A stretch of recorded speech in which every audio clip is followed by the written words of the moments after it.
et qu'il faille en fait en premier lieu commencer par améliorer nos villes pour aller maintenant dans les milieux ruraux. C'est la mauvaise foi. S'il faut commencer parce que nous savons que chez nous c'est un peu différent par rapport à ce qui se passe dans les territoires. Reconnaissons-le. Nous avons bien entendu des milieux qu'on appelle périurbains. Si nous sommes dans la ceinture de Lubumbashi, on peut parler de la commune annexe. Oui. C'est vrai, il y a des endroits, mais commune annexe, c'est toujours Lubumbashi. C'est-à-dire, pour atteindre Sendwe, c'est facile. Commune annexe, c'est toujours Lubumbashi. Pour atteindre, par exemple, l'UNASA, c'est facile. Mais ceux qui sont loin, dans les fins fonds, où il n'existe pratiquement rien, voilà pourquoi il faut, par amour, parce que nous devons manifester que nous sommes Congolais. Si nous devons quand même, ces gens-là, ils n'ont même pas 1 centimètre de goudron. Il y en a quand même ici.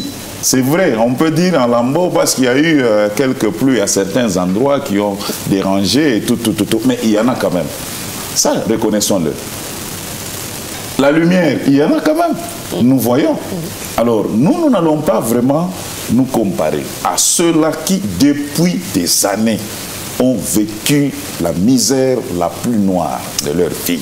Oui, mais alors, nous voulons qu'à travers ce programme-là, de développement local de 135 territoires, nos amis soient quand même libérés du joug de cette pauvreté infernale. Oui. Alors, le chef de l'État, Félix-Antoine Tshisekedi, parce que c'est de lui qu'il s'agit, il manifeste son amour vis-à-vis de son peuple à travers ce message tous les territoires. Très bien. Or, oui, mais bon. Comme vous le savez, la République démocratique du Congo, c'est cet ensemble de 145 territoires. Justement, parlant de ces 145 territoires, est-ce que vous ne pensez pas, honorable, que lorsqu'on parle d'une répartition de 10 millions de dollars par territoire, est-ce que vous pensez que c'est une façon équitable de voir les choses, sachant que dans certains territoires, il y a déjà des infrastructures, il y a des milieux urbains, et dans d'autres, c'est complètement rural. Est-ce que vous pensez que c'est une bonne manière de faire? Vous l'avez dit. Oui.